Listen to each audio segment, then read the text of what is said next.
मुरली अमृत की धारा है धारा, जो देती दुखों से किनारा।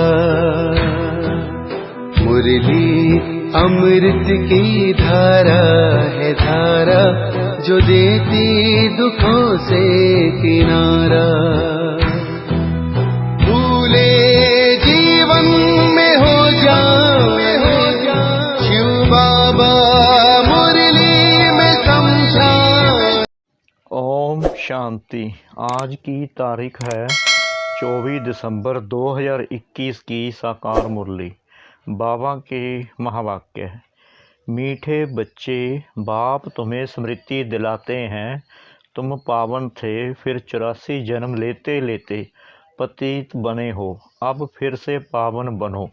प्रश्न: बेसमझ से समझदार बनने वाले बच्चों से बाप कौन सी बात पूछ कर किस पुरुषार्थ की राय देते हैं? उत्तर: बच्चे, हमने तुमको कितना धन दिया था, तुम्हारे पास अनगिनत धन था, फिर तुमने इतना सब कहाँ गवाया? तुम इतने इंसॉल्वेंट कैसे बने? भारत जो सोने की चिड़िया था, वह ऐसा कैसे बन गया? अब बाप राय देते हैं, बच्चे फिर से पुरुषार्थ कर, राजयोग सीख कर तुम स्वर्ग का मालिक बनो। ओम शांति। बच्चे यहाँ किसको याद करते हैं? अपने बेहद के बाप को। वह कहाँ है? उनको पुकारा जाता है ना, पतित पावन। आजकल सन्यासी भी कहते हैं पतित पावन सीताराम, अर्थात हम पतितों को पावन बनाने वाले आओ। यह तो बच्चे समझते हैं पावन। नई दुनिया सतयुग को, पतित पुरानी दुनिया कलयुग को कहा जाता है। अभी तुम कहाँ बैठे हो? कलयुग के अंत में। इसलिए पुकारते हैं, बाबा आकर हमको पतित से पावन बनाओ। हम कौन हैं? अहम आत्मा। आत्मा को ही पावन बनना है। आत्मा पवित्र बनती है तो फिर शरीर भी पवित्र मिलता है। आत्मा पतित है तो फिर शरीर भी पतित है। यह शरीर तो मिट्टी का पुतला है, आत्मा तो अविनाशी है। आत्मा इन ऑर्गन्स द्वारा कहती है, पुकारती है, हम बहुत पतित बन गए हैं, हमको आकर पावन बनाओ। बाप पावन बनाते हैं। 5 विकारों रूपी रावण पतित बनाते हैं। पावन सतयुग को, पतित कलयुग को कहा जाता है। अभी तुमको बाप ने स्मृति दिलाई है, तुम पावन थे, फिर ऐसे ऐसे 84 जन्म लिए हैं, अभी बहुत जन्मों के अंत के भी अंत में हो। 84 जन्म पूरे हुए हैं।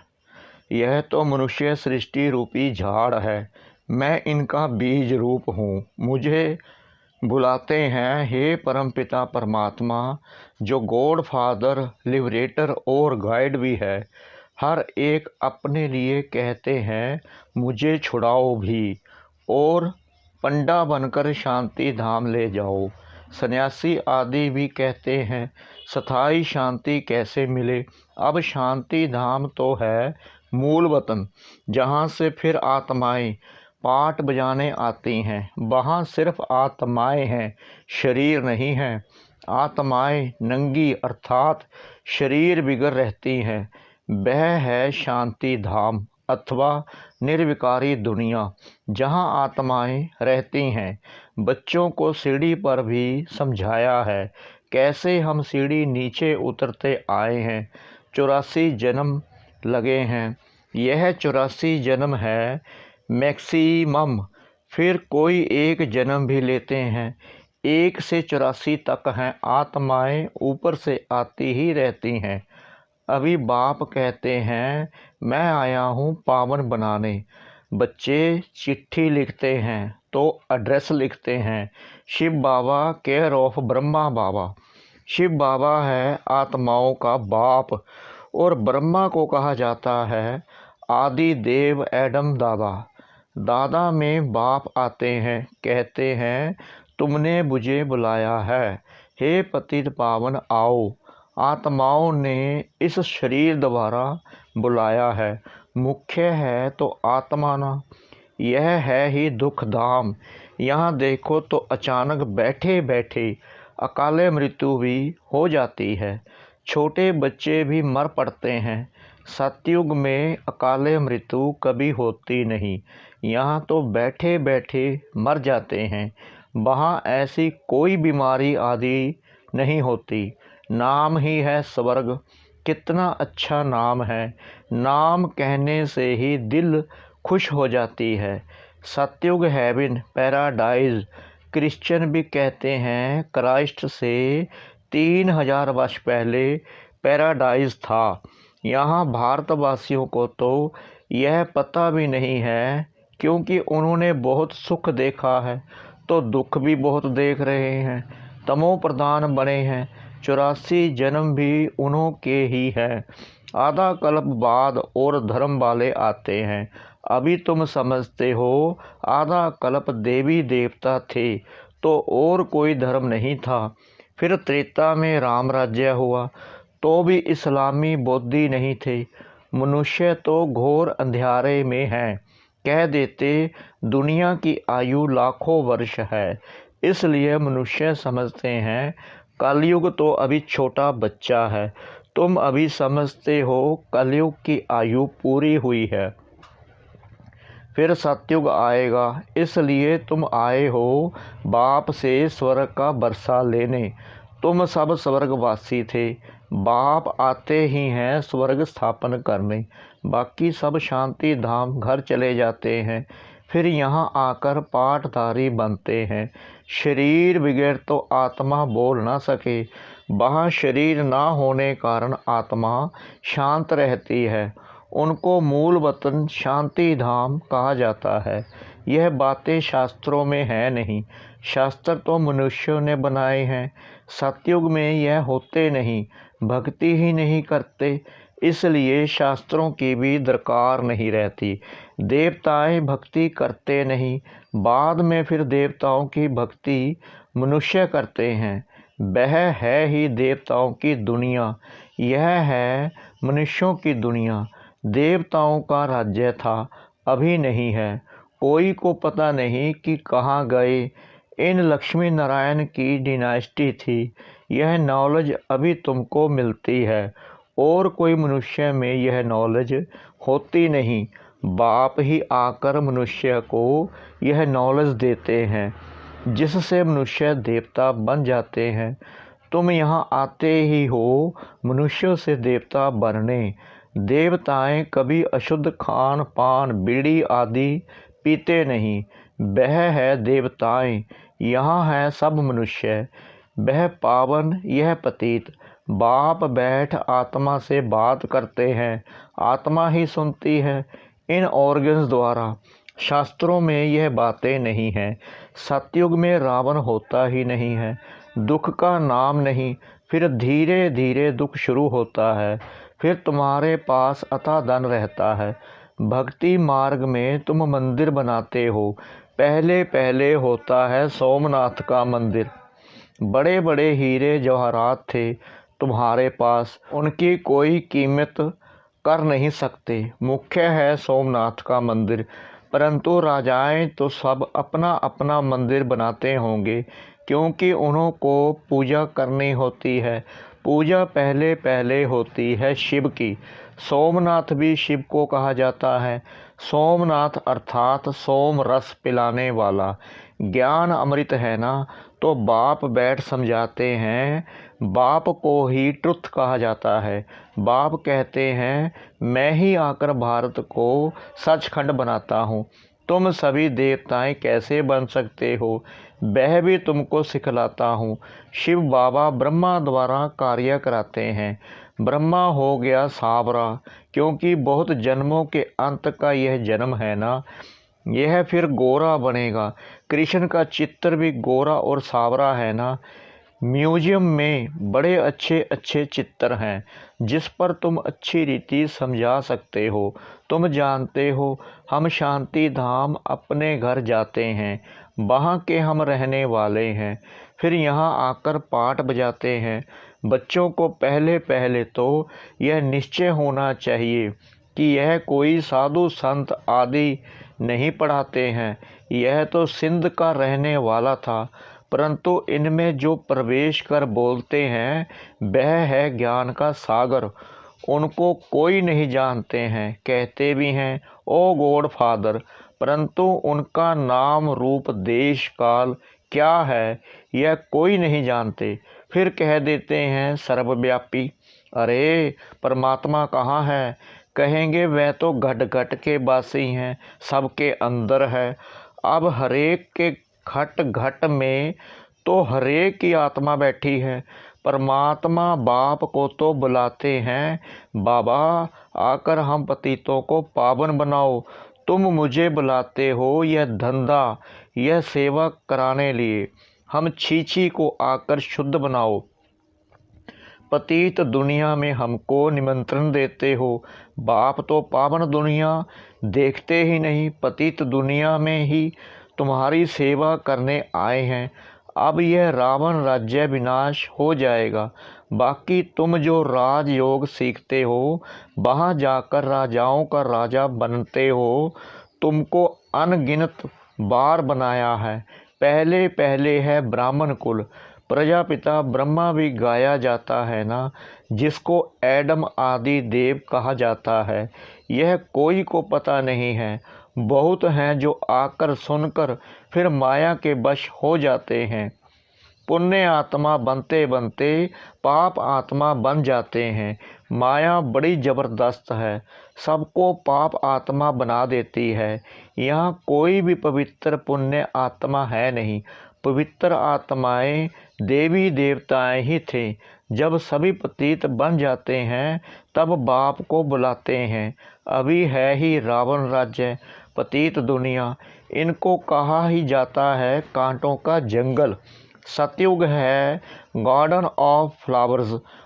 मुगल गार्डन में कितने फर्स्ट क्लास अच्छे अच्छे फूल होते हैं। अक के भी फूल मिलेंगे, परंतु उनका अंतर कोई नहीं समझते हैं। शिव के ऊपर अक का फूल क्यों चढ़ाते हैं यह भी बाप समझाते हैं। मैं जब पढ़ाता हूँ तो उनमें कोई फर्स्ट क्लास फूल है, कोई मोतिये का, कोई रतन ज्योत का, कोई अक के भी हैं। नंबरवार तो है ना, तो इनको कहा ही जाता है दुख धाम, मृत्युलोक। सतयुग है अमरलोक। नई दुनिया बनाने वाला है ही बाप। उनको ही नॉलेजफुल कहा जाता है। वह चैतन्य बीज रूप है। उनको ज्ञान का सागर कहा जाता है। ऐसे नहीं कि सबके अंदर को जानते हैं, अंतर्यामी हैं। यह मनुष्य झूठ बोलते हैं। बाकी ज्ञान सागर ठीक है, चैतन्य बीज रूप है। सृष्टि के आदि मध्य अंत को जानते हैं, इसलिए ज्ञान का सागर कहा जाता है। सृष्टि के आदि मध्य अंत का ज्ञान तुम बच्चों को दे रहे हैं। सतयुग त्रेता द्वापर कलयुग, यह चक्कर फिरता ही रहता है। संगम युग पर दुनिया चेंज होती है। अभी तुम संगम युग पर खड़े हो और तुम राजयोगी हो। बाप बैठ पढ़ाते हैं। बाप के जो बच्चे बनते हैं वह राजयोग सीखते हैं। पहले पहले मुख्य बात यह समझने की है, बाबा बाबा भी है, फिर सुप्रीम टीचर भी है, सुप्रीम फादर भी है। अभी तुमको शिव बाबा पढ़ाते हैं। यह तुम्हारा सतगुरु भी है। तुम सबको वापिस ले जाएंगे, जिसको शिव की बारात कहा जाता है। सब भक्तों को भगवान पढ़ाकर स्वर्गवासी बना देते हैं। यह बातें कोई शास्त्रों में नहीं हैं। शास्त्र तो इस दादा ने बहुत पढ़े हैं, बाप नहीं पढ़ते हैं। बाप तो खुद सदगति दाता है। उनको तो कोई शास्त्र पढ़ने की दरकार नहीं, करके सिर्फ रेफर करते हैं। सो भी सिर्फ गीता को। सर्वशास्त्र में शिरोमणि गीता भगवान ने गाई है, परंतु भगवान किसको कहा जाता है यह भारतवासी नहीं जानते। बाप को सर्वव्यापी कह देते हैं तो यह जैसे डिफेम करते हैं। बाप की इंसल्ट करते हैं, इसलिए पतित बन जाते हैं। फिर पावन कौन बनाए? जिसको इतना डिफेम किया है वही आकर पावन बनाते हैं। कहते हैं मैं निष्काम सेवा करता हूँ, तुमको विश्व का मालिक बनाता हूँ। मैं नहीं बनता हूँ, स्वर्ग में मुझे याद भी नहीं करते हो। दुख में सिमरन सब करें, सुख में करे ना कोई। इनको दुख का और सुख का खेल कहा जाता है। स्वर्ग में और कोई धर्म होता ही नहीं, वह सब आते ही हैं बाद में। क्रिश्चियन लोग खुद कहते हैं 3000 वर्ष पहले स्वर्ग था और कोई धर्म नहीं था। हम आत्माएं शांति धाम में थी। यह बातें कोई शास्त्रों में नहीं हैं। बाप इस ज्ञान से सद्गति करते हैं जिसका नाम गीता रखा है। बाप को बुलाते हैं आकर यहाँ से स्वर्ग में ले चलो, तो पुरानी दुनिया का विनाश हो जाएगा। नेचुरल कैलोमिटीज़ तूफान आएंगे बहुत ज़ोर से। बाप आकर बेसमझ को समझदार बनाते हैं। बाप कहते हैं हमने तुमको कितना धन दिया था, अनगिनत धन था, फिर इतना सब कहाँ गवाया? बेहद का बाप पूछते हैं कहाँ किया? तुम इतने इंसॉल्वेंट कैसे बन गए? आधा कल्प से धन गवाते गवाते तुम इंसॉल्वेंट बन पड़े हो। भारत जो सोने की चिड़िया था सो अब क्या बन गया है? फिर पतित पावन बाप आए हैं, राजयोग सिखा रहे हैं। वह है हठ योग, यह है राजयोग। यह राजयोग तो दोनों के लिए है, वह तो सिर्फ पुरुष ही सीखते हैं। अब बाप कहते हैं पुरुषार्थ कर स्वर्ग का मालिक बनकर दिखाना है। इस पुरानी दुनिया का तो विनाश होना ही है, बाकी थोड़ा समय है। लड़ाइयाँ भी शुरू हो जाएंगी। एटॉमिक बम्स शुरू तब करेंगे जब तुम्हारी कर्मातीत अवस्था होगी और स्वर्ग में जाने लायक बनेंगे। अब तक बनाते रहेंगे। बाप फिर भी बच्चों को कहते हैं याद की यात्रा करते रहो, इसमें ही माया बिगड़ डालती है। अच्छा, मीठे मीठे सिकला दे बच्चों प्रति माता पिता बाप दादा का याद प्यार और गुड मॉर्निंग। रूहानी बाप की रूहानी बच्चों को नमस्ते। हम रूहानी बच्चों की रूहानी बाप दादा को श्रद्धा भरी प्रेम भरी नमस्ते। शुक्रिया बाबा, शुक्रिया बाबा, शुक्रिया बाबा इस मीठी मुरली के लिए। धारणा के लिए मुख्य सार। नंबर 1, देवता बनना है, इसलिए खान पान बड़ा शुद्ध रखना है, अशुद्धि को त्याग देना है। नंबर 2, फर्स्ट क्लास फूल बनना है, स्वर्ग में जाने के लिए पूरा पूरा लायक बनना है। कर्मातीत अवस्था बनाने के लिए पुरुषार्थ करना है। वरदान, श्रेष्ठ कर्म द्वारा सिमरन योग्य बनने वाले योग युक्त युक्ति युक्त भव। आपका एक एक कर्म जितना श्रेष्ठ होगा उतना ही श्रेष्ठ आत्माओं में सिमरन किए जाएंगे। भक्ति में नाम का सिमरन करते हैं, लेकिन यहाँ जो श्रेष्ठ आत्माएं हैं उनके गुणों और कर्मों को मिसाल बनाने के लिए सिमरन करते हैं। तो आप श्रेष्ठ कर्मों के आधार पर सिमरन योग्य बनते जाएंगे। इसके लिए योग युक्त बनो। योग युक्त बनने से हर संकल्प शब्द व कर्म युक्ति युक्त अवश्य होगा। उनसे अयुक्त कर्म व संकल्प हो ही नहीं सकता। यह भी कनेक्शन है। स्लोगन, निमित्त और निर्माण चित्त यही सच्चे सेवाधारी के लक्षण हैं। निमित्त और निर्माण चित्त यही सच्चे सेवाधारी के लक्षण हैं। ओम शांति।